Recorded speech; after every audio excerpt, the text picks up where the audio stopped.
Bonjour et bienvenue sur notre chaîne intitulée Un jour, un verset, un message. Vous aimez la parole de Dieu? Vous appréciez notre travail? Merci de vous abonner afin de soutenir notre page. Merci d'encourager notre travail de sorte qu'il puisse bénir une multitude de personnes. Que Dieu vous bénisse. Notre passage de ce jour est tiré du livre de 1 Corinthiens, chapitre 7, verset 2. La Bible nous dit toutefois, pour éviter toute immoralité sexuelle, que chaque homme ait sa femme et que chaque femme ait son mari. Dans le passage d'aujourd'hui, notre Dieu nous dit que chaque homme et chaque femme doit avoir son conjoint afin de lutter contre l'immoralité sexuelle. Notre Dieu nous demande de nous éloigner de toutes les pratiques sexuelles qui ne sont pas en accord avec sa parole, de toutes les relations sexuelles qui sont en dehors du mariage. Nous allons donc voir à travers ce passage ce que notre Dieu nous demande concrètement. Nous sommes aujourd'hui dans le livre de 1 Corinthiens. Le livre de 1 Corinthiens qui a été écrit par l'apôtre Paul. Dans ce livre, nous apprenons que Paul enseigne à ses saints la façon de promouvoir l'unité dans l'Église et d'apprendre les choses de Dieu, le rôle du corps, le temple pour le Saint-Esprit, la nature des dons spirituels, l'importance de prendre la Sainte Seine dignement et la réalité de la résurrection. Les membres de l'Église primitive qui vivaient donc à Corinthe étaient aux prises avec de nombreux problèmes qui existent également dans le monde d'aujourd'hui tels que la désunion, les faux enseignements et l'immoralité. Et les problèmes liés au mariage étaient également du moins ces personnes vivaient également ces problèmes qui étaient liés au mariage. Et ces problèmes donc étaient abordés par Paul car les Corinthiens éprouvaient des difficultés au niveau de la question du mariage. Et en étudiant donc les enseignements de Paul dans le livre de 1 Corinthiens, nous apprenons des points de doctrine et des principes qui nous aideront à vivre de manière juste malgré la méchanceté qui nous entoure. Cette épître de Paul est donc adressée aux membres de l'église de Corinthe. Et plus tard, tandis que Paul prêchait à Éphèse pendant son 3e voyage missionnaire, Paul avait reçu une lettre des membres de l'église de Corinthe. Et il avait écrit donc une réponse à cette branche qui lui avait écrit. Mais malheureusement, cette épître s'était perdue et il ne se trouve donc pas dans ses écrits. Par la suite, Paul a reçu un autre rapport des membres de l'église de Corinthe qui concernait des problèmes qui se posaient dans l'église, dans leur région et qui étaient en rapport avec les problèmes que nous avons cités. Et Paul a donc répondu une fois encore en écrivant une autre épître qui est connue donc sous le nom de l'épître de 1 Corinthiens. Donc cette épître est en fait donc la deuxième épître que Paul a écrite aux membres de l'église de Corinthe. Et dans cette église, parmi ses membres, le culte des idoles dominait la culture religieuse des Corinthiens et il y avait de nombreux temples et de nombreux sanctuaires dans toute la ville. Et à l'époque du ministère de Paul, les Corinthiens avaient la réputation d'être très immoraux. On rapporte par exemple que des rituels de prostitution se pratiquaient au temple d'Aphrodite. Et donc cette première lettre de Paul aux Corinthiens nous montre clairement que les membres de l'Église manquaient d'unité et que certaines croyances et des pratiques païennes avaient commencé à influencer leurs observances des principes et des ordonnances de l'Évangile de Jésus-Christ. Et Paul a donc écrit aux membres de Corinthe pour répondre à leurs questions, à ces questions qu'il leur posait à travers leurs écrits, et afin de les aider à résoudre tous ces problèmes, et aussi pour fortifier les convertis qui avaient des difficultés à abandonner ces mauvaises croyances-là, leurs pratiques antérieures. Et une chose qui est importante à dire, c'est que le Nouveau Testament contient plus de conseils et d'enseignements de Paul aux membres de l'église de Corinthe qu'à toute autre branche. Et en fait, donc, les deux épîtres de Paul aux Corinthiens constituent un quart de tous les écrits existants de Paul. Donc, c'est donc dire qu'il a joué vraiment un très grand rôle vis-à-vis de cette église de Corinthe. Dans l'épître qui fait notre étude aujourd'hui, nous apprenons que Paul enseigne que Jésus-Christ a accompli la loi de Moïse. Et Paul souligne l'importance d'observer les commandements de Dieu. afin de pouvoir recevoir la bénédiction du salut grâce à l'évangile. Et aujourd'hui, nous voulons toucher l'aspect, nous voulons aborder, nous voulons parler des conseils de Paul concernant le mariage.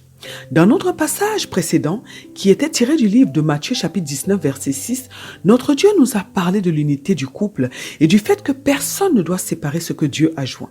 Et nous avions dit que les deux conjoints doivent devenir une seule chair. La Bible nous dit dans le livre de Proverbes, chapitre 10, verset 22, que c'est de la bénédiction de l'Éternel, c'est la bénédiction de l'Éternel qui enrichit et elle ne se fait suivre d'aucun chagrin. Même si les couples que Dieu lui-même unit rencontrent des problèmes, étant donné que Dieu est impliqué dans leur histoire, Dieu les aidera toujours à s'en sortir. Nous avons dit que beaucoup de couples ne s'en sortaient pas parce qu'au départ, ils n'étaient pas faits pour vivre ensemble ou parce qu'ils n'étaient tout simplement pas destinés à se marier dans la vie.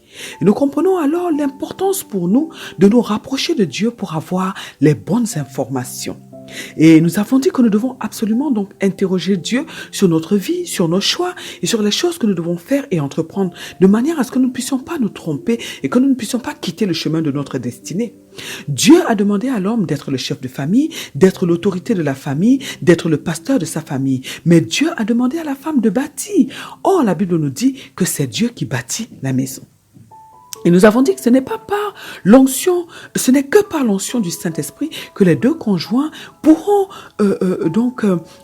construire cette maison, ce foyer stable que Dieu demande et qu'ils pourront donc devenir cette seule chair parce que les deux ne viennent pas de la même maison, ils n'ont pas reçu la même éducation, ils n'ont pas la même personnalité et donc ce n'est que par la puissance du Saint-Esprit, par la puissance de la parole de Dieu que les deux vont parvenir à un accord parfait. Et c'est donc que c'est par Dieu qu'ils peuvent devenir une seule chair, c'est-à-dire une seule personne et voir dans la même direction, voir les choses de la même manière, prendre les mêmes décisions concernant leur avenir et concernant l'avenir de leurs enfants. Et nous avons dit que nous devons tout de même être conscients que c'est un travail de tous les jours, c'est un travail de toute une vie. Et que ce travail, cet accord ne va être gagné qu'au travers des douleurs, au travers des souffrances, parce que nous avions parlé du fait que les deux vont s'aiguiser. Et nous avons dit que les êtres humains n'ont pas toujours la facilité de changer aussi. C'est difficile pour certaines personnes de changer et ça demande des efforts. Nous avons dit également que parce que les deux conjoints sont amenés à accomplir les desseins de Dieu sur la terre, lorsqu'une personne va s'attaquer au mariage, c'est en fait à Dieu que cette personne va s'attaquer parce que cette personne sera en fait en train de vouloir contrer les plans de Dieu sur la terre. Et que nous savons tous que le diable fera tout ce qui est en son pouvoir pour pouvoir détruire le mariage. Donc les mariés doivent être conscients de ces choses-là. Ils doivent être conscients qu'ils seront beaucoup combattus, mais dès lors qu'ils seront cachés en Christ, personne ne pourra les atteindre. Et nous avons dit qu'il y a donc deux choses importantes à considérer. La première qui est le fait que le mariage doit être une union qui vient de Dieu. Le couple doit être un couple que Dieu lui-même a réuni afin de faire la volonté de Dieu sur la terre. Et que si c'est le cas, lorsque ce couple sera attaqué, Dieu donc se mettra en avant pour les défendre et Dieu les amènera donc à accomplir sa volonté. La deuxième chose importante, ce que nous avons dit, c'est que les couples qui savent que Dieu les a mis ensemble pour une mission d'étendre le royaume de Dieu sur la terre, seront beaucoup combattus et ils doivent donc marcher étroitement avec le Saint-Esprit de Dieu afin qu'ils puissent bénéficier de la protection de notre Dieu. De plus, nous avons dit qu'ils ne doivent pas eux-mêmes être l'objet de la destruction de leur couple. C'est vrai que l'adversité peut venir de l'extérieur, mais les deux conjoints aussi doivent veiller à ce que ça ne vienne, la destruction de leur foyer ne vienne pas d'eux-mêmes, ce qui est très très important. Ils doivent veiller à ce que l'ennemi ne les utilise pas pour détruire ce que Dieu lui-même a uni, ce que Dieu lui-même a oint. Aujourd'hui, nous allons aborder deux points. Le premier point va concerner la vie sexuelle que nous devons avoir en tant que couple, ce que Dieu demande en fait de faire en tant que couple dans le domaine de la sexualité. Nous le savons, le Seigneur nous défend les relations sexuelles en dehors du mariage. Et nous avons dit que tout ce que notre Dieu nous demande est toujours pour notre bien. Le Seigneur ne veut pas que nous puissions ouvrir une porte à Satan dans notre vie, de sorte qu'il vienne détruire notre vie. Le sexe est un des moyens que le diable utilise pour faire chuter les enfants de Dieu. Et il y a un très grand mystère dans la relation sexuelle. Et la Bible, dans plusieurs de ces passages, nous a permis de comprendre que par le moyen de la relation sexuelle, on peut nous voler beaucoup de choses. On peut nous voler notre lumière, on peut nous voler notre énergie, on peut nous voler notre bonheur, on peut nous voler nos bénédictions. Et le livre de Proverbes, chapitre 5, verset 8 à 10 nous dit ceci. Éloigne-toi du chemin qui conduit chez elle et ne t'approche pas de la porte de sa maison, de peur que tu ne livres ta vigueur à d'autres et tes années à un homme cruel, de peur que les étrangers ne se rassasient de ton bien et du produit de ton travail dans la maison d'autrui. Dans ce passage, c'est le roi Salomon qui nous instruit, le passage que nous venons de lire, Proverbes chapitre 5, verset 8 à 10. Et le roi Salomon nous dit que lorsque nous avons des rapports sexuels en dehors du mariage, nous sommes en fait en train de livrer notre vigueur. Nous sommes en train de livrer notre énergie à d'autres parce que nous ne savons pas avec qui est-ce que la personne avec laquelle nous avons couché va également aller coucher. De plus, cette personne peut être une personne mal intentionnée, elle peut être une personne qui est dans le milieu occulte par exemple, et elle va donc utiliser ce rapport sexuel pour nous voler une partie de nous-mêmes. De plus, nous avons vu que la Bible nous dit que nous devenons une seule chair avec la personne avec qui la personne qui nous connaît sexuellement. Ce qui veut dire que nous pouvons être tirés dans le monde des ténèbres à cause d'un rapport sexuel. Nous comprenons alors pourquoi notre Dieu nous demande de ne pas du tout avoir des rapports sexuels avec une personne autre que notre conjoint. Beaucoup de foyers ont été détruits à cause de cela et des relations ont été brisées, ont été détruites à cause de l'adultère. Dans notre passage d'aujourd'hui, notre Dieu nous dit que nous devons tout faire en tant que des personnes mariées pour éviter de tomber dans l'immoralité sexuelle. L'immoralité sexuelle, comme nous l'avions dit dans des passages précédents, est le fait d'avoir toutes sortes de rapports sexuels qui ne sont pas en accord avec la parole de Dieu, comme l'inceste, comme l'homosexualité, comme la zoophilie. Nous devons donc être conscients dans un premier temps que nous ne devons pas du tout penser à une autre personne que notre conjoint. En effet, le combat se passe et se passera toujours au niveau de nos pensées. Notre Seigneur Jésus-Christ nous a dit dans le livre de Matthieu, chapitre 5, verset 28, que quiconque regarde une femme pour la convoiter a déjà commis un adultère avec elle dans son cœur. Oui, tout se passe donc au niveau de nos pensées. C'est la raison pour laquelle nous devons choisir tout ce que nous regardons, tout ce que nous écoutons, et nous devons privilégier la méditation et la lecture de la parole de Dieu, parce que c'est ainsi que nous allons remplacer toutes ces pensées mauvaises, ces pensées impures, ces pensées négatives, par la pensée de notre Dieu. Si nous avons le contrôle de nos pensées avec l'aide du Saint-Esprit, nous pouvons alors éviter de tomber dans le péché sexuel. Mais nous devons savoir que c'est une décision que nous devons prendre, de faire de la parole de Dieu notre allié de tous les jours. Parce que notre ennemi ne nous laissera pas nous attacher à la parole facilement. Alors nous devons nous imposer la parole de Dieu, que nous le voulions ou pas. La deuxième chose importante que nous allons voir à travers notre passage d'aujourd'hui, c'est le fait que le fait d'avoir un conjoint à nous aidera à ne pas tomber dans le péché sexuel. En effet, lorsque nous sommes mariés, nous avons l'habitude d'avoir des rapports sexuels avec notre conjoint et notre corps va donc nous réclamer l'acte sexuel à certains moments. Et l'apôtre Paul nous dit dans le livre de 1 Corinthiens chapitre 7 verset 5 ceci. Ne vous privez pas point l'un de l'autre, si ce n'est d'un commun accord pour un temps, afin de vaquer à la prière.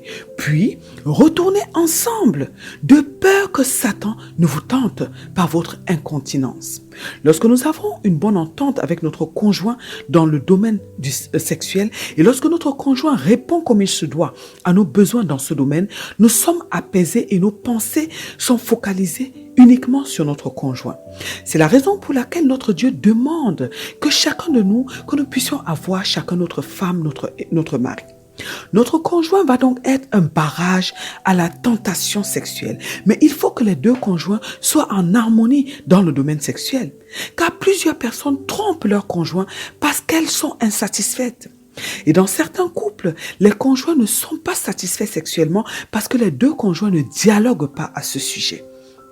Aussi, un des conjoints, et le plus souvent c'est la femme, n'est pas satisfaite parce qu'elle ne trouve pas en fait son compte, parce qu'il n'existe pas parce qu'elle n'explique pas du moins à son conjoint ce qui lui convient dans ce domaine.